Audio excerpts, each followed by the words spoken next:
Queridas hermanas y hermanos, como cada domingo la palabra de Dios que hemos escuchado nos da muchas enseñanzas y podríamos hablar de todo lo que nos dice durante muchas horas, pero como muchos de ustedes tienen un tiempo muy limitado, siempre me limito a hacer una reflexión no tan larga.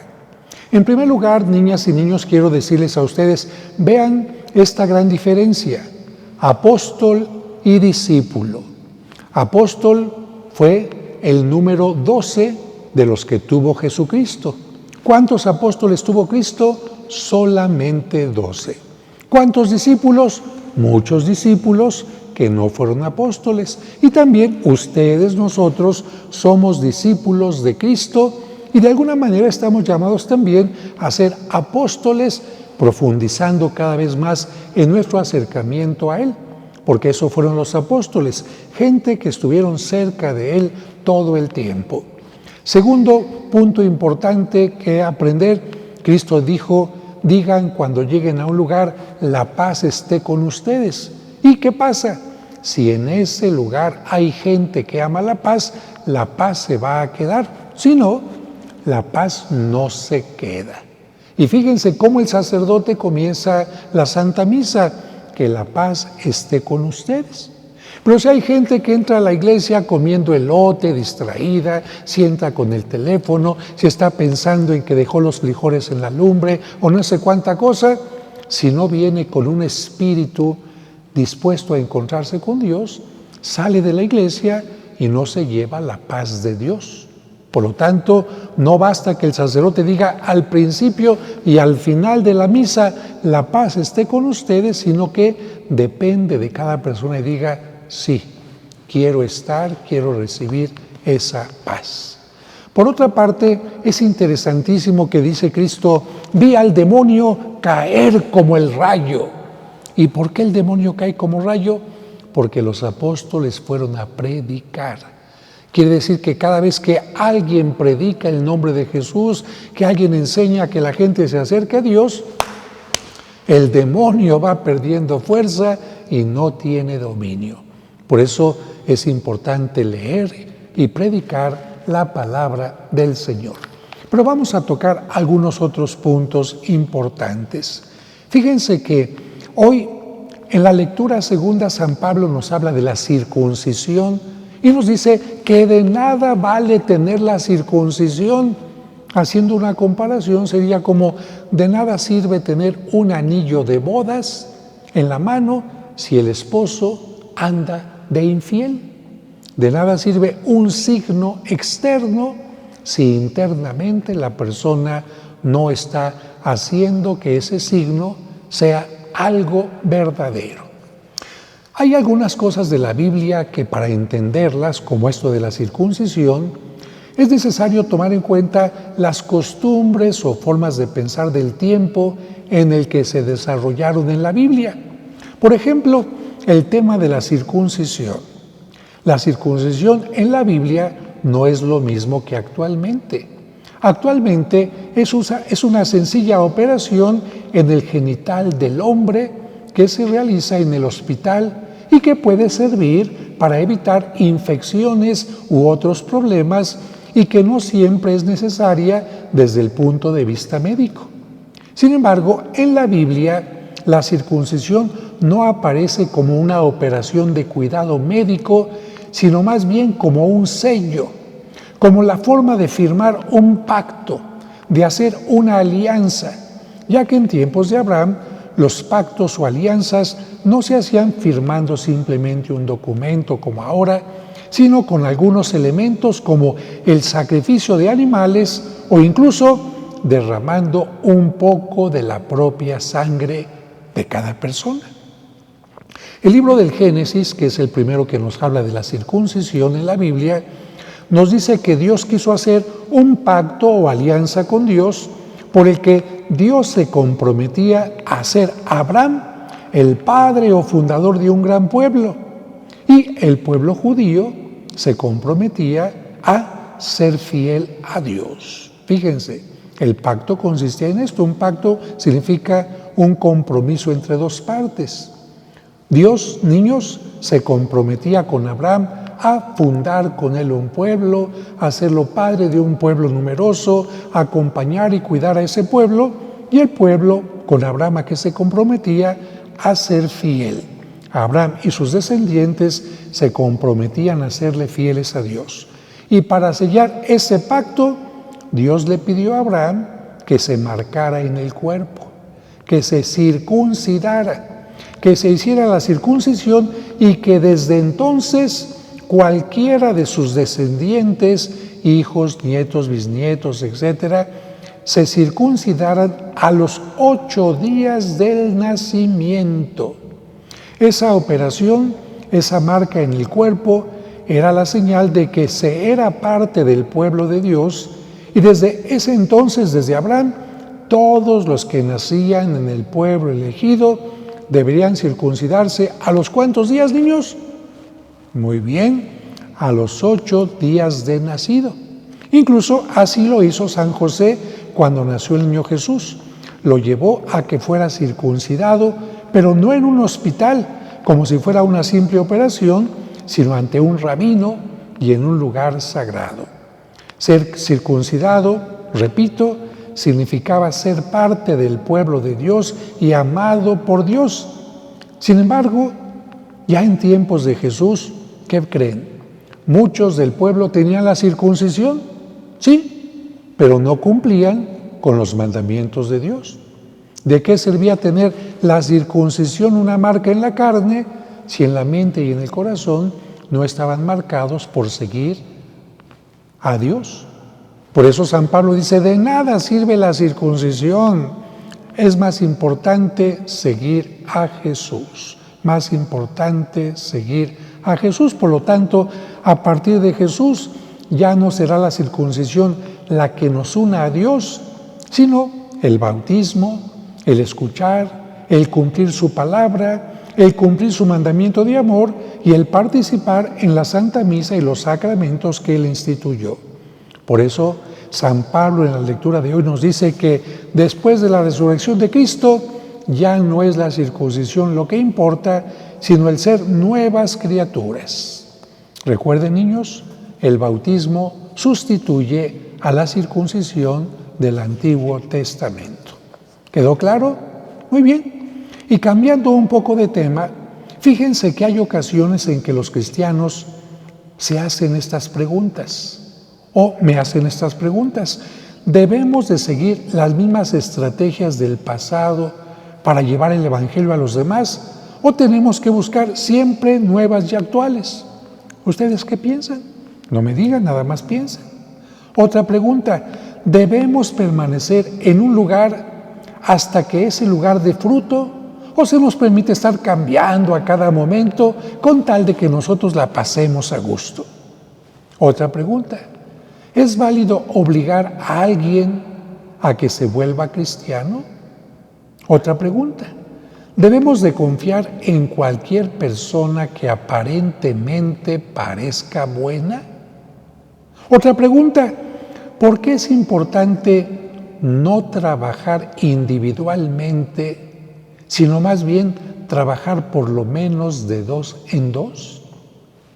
El Evangelio de hoy nos ayuda a responder a estas preguntas cuando nos habla de que además de los 12 apóstoles, Cristo era seguido por muchos discípulos a quienes les pidió llevar su palabra dándoles instrucciones precisas como las que hemos escuchado. En muchas ocasiones, Jesús utilizó parábolas, metáforas y comparaciones para hablar del mundo y del trabajo que hay que hacer como cristianos. Habló, por ejemplo, de echar las redes mar adentro para enseñarnos a buscar siempre caminos nuevos y estrategias nuevas. Hoy, el Evangelio muestra a Cristo comparando el mundo con un gran campo sembrado, una gran mies que debe ser cosechada para que nadie se pierda. Con este ejemplo nos dice que cada ser humano, todo ser humano es valioso y que Dios no quiere que se pierda nadie. Muestra su preocupación por todos aquellos que por diversas causas han perdido el sentido de la vida, que sufren, que son víctimas de injusticias o viven en soledad. Con esta idea, Cristo invitó a sus discípulos y hoy nos invita también a nosotros para que vayamos al encuentro a buscar a quienes aún no lo conocen, a buscar a quienes no conocen el amor, a buscar a aquellos que sufren por no encontrarle sentido a su vida, a aquellos que creen que el mal en el mundo es porque Dios nos abandona, en lugar de darse cuenta que la maldad que nos rodea es producida por el propio ser humano, de quienes creen que la falta de trabajo, alimentos, recursos humanos es culpa de Dios y no de las injusticias y falta de caridad y solidaridad de los humanos. A ellos hay que decirles no. Si te asaltaron no fue Dios, es la maldad de ese desgraciado. Si alguien se aprovechó de ti, no es Dios, es esa persona que está utilizando mal su libertad. Si alguien secuestró a tu hijo, no es Dios, es el demonio que ha influido en aquella persona. Ante el sufrimiento, la injusticia, la soledad o la tristeza, estamos llamados a hablar de la buena noticia de Dios, pero debemos hacerlo sabiendo que este mundo no es nuestro y que solo somos administradores. Jesús pide que se trabaje por lo menos de 2 en 2, porque así, en medio del rechazo o la adversidad, uno al otro podrán animarse y sostenerse. Si van 2 y uno ya se desanima, el otro le dice, ánimo, levántate. Jesús, por lo tanto, pide que trabajemos por lo menos de 2 en 2. Cristo también nos invita a orar para que Dios suscite en medio de nosotros a personas dedicadas de tiempo completo a anunciar el Evangelio.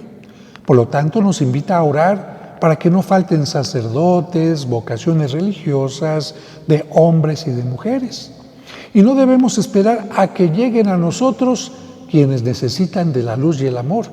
Jesús nos dice que debemos ponernos en camino. Ponernos en camino actualmente no significa forzosamente salir de nuestra casa. Ahora podemos predicar a través del Internet, a través del YouTube y muchas formas. Acabo de estar recientemente en Colombia y cuando estaba en la catedral o en la plaza principal de Colombia, mucha gente me gritaba, Padre José, usted me ayudó durante la pandemia, usted estuvo conmigo. Y no se imaginan cuántos abrazos recibí en una tierra que está a miles de kilómetros. Increíble cómo podemos salir al encuentro de los que necesitan a Dios. Nos alerta Cristo también para que estemos prevenidos contra el mal que intentará acabar con el bien, contra los lobos disfrazados de ovejas, contra la hipocresía de quienes aparentan buscar y seguir el bien cuando en realidad buscan solo su interés personal. Cuántas sectas han surgido lamentablemente aprovechándose de la gente, aprovechándose de su necesidad espiritual y buscando únicamente otras cosas que no tienen nada que ver con esto. Cuántos santeros, cuánta gente que engaña con el supuesto esoterismo, aprovechándose de la necesidad de los demás, disfrazados de ovejas, cuando la verdad son lobos tremendos. Por otra parte, Cristo nos enseña que la principal riqueza que debemos llevar es su palabra. Comparada con ella, no tienen valor ni el dinero, ni el morral, ni las sandalias. Además, al pedirle a sus discípulos que lleven solo lo necesario, Cristo está tomando algo en cuenta. Evita que sean asaltados en el camino para privarlos de sus posesiones. Porque en tiempos de Cristo también había ladrones. ¿Se acuerdan de la parábola del buen samaritano? Precisamente una persona iba por el camino y los ladrones lo asaltaron, lo golpearon y lo dejaron casi muerto. Y por eso Cristo dice, para que no tengan problema en el camino, no lleven tantas cosas, lleven solamente lo necesario, lo importante. Y además, Cristo nos recuerda que siempre habrá gente ladrona y sinvergüenza.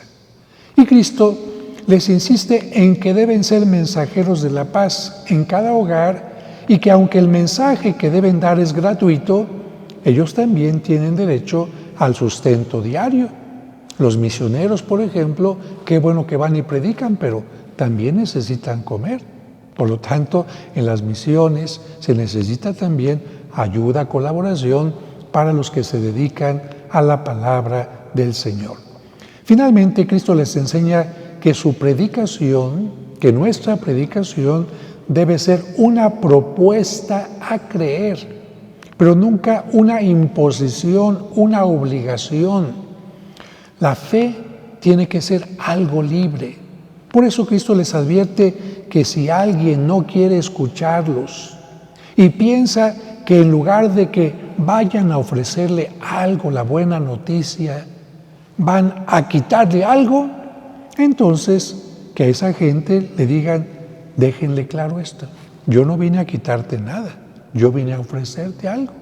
Y para que veas que no vine a quitarte nada, ni siquiera el polvo de tu casa, me quito mis chanclitas, mis zapatitos, los sacudo para decirte, ni el polvito de tu casa me llevo, No tengo el mínimo interés de quitarte ni siquiera el mínimo polvo, sino más bien venía a enriquecerte con la palabra de Dios y con tu mensaje. Así que pidamos al Señor para que estas lecturas que hemos escuchado hoy nos ayuden a vivir cada vez mejor. Y la primera lectura nos habla de Jerusalén. Finalmente, para concluir, en un tiempo en que el pueblo estaba fuera de la ciudad, Jerusalén había sido destruida, el profeta dice, oremos por Jerusalén, oremos por Jerusalén. Y yo creo que en este tiempo en que lamentablemente ha pasado y sigue pasando un poquito de esta situación de no entenderse entre Israel y otros gobiernos, que Jerusalén no resienta este odio, esta falta de diálogo, porque Jerusalén es la ciudad de las grandes religiones. Para los judíos es la ciudad importante porque Abraham ahí se iba a entregar a Dios a través de su hijo Isaac. Para los musulmanes, Jerusalén es importante porque ahí, de acuerdo a su pensamiento, Mahoma subió al cielo y bajó con el Corán. Pero para los cristianos, Jerusalén es importante no porque ahí estuvo el rey David, no porque ahí Salomón construyó el templo, sino porque ahí Cristo murió y resucitó. Por eso pidamos por Jerusalén.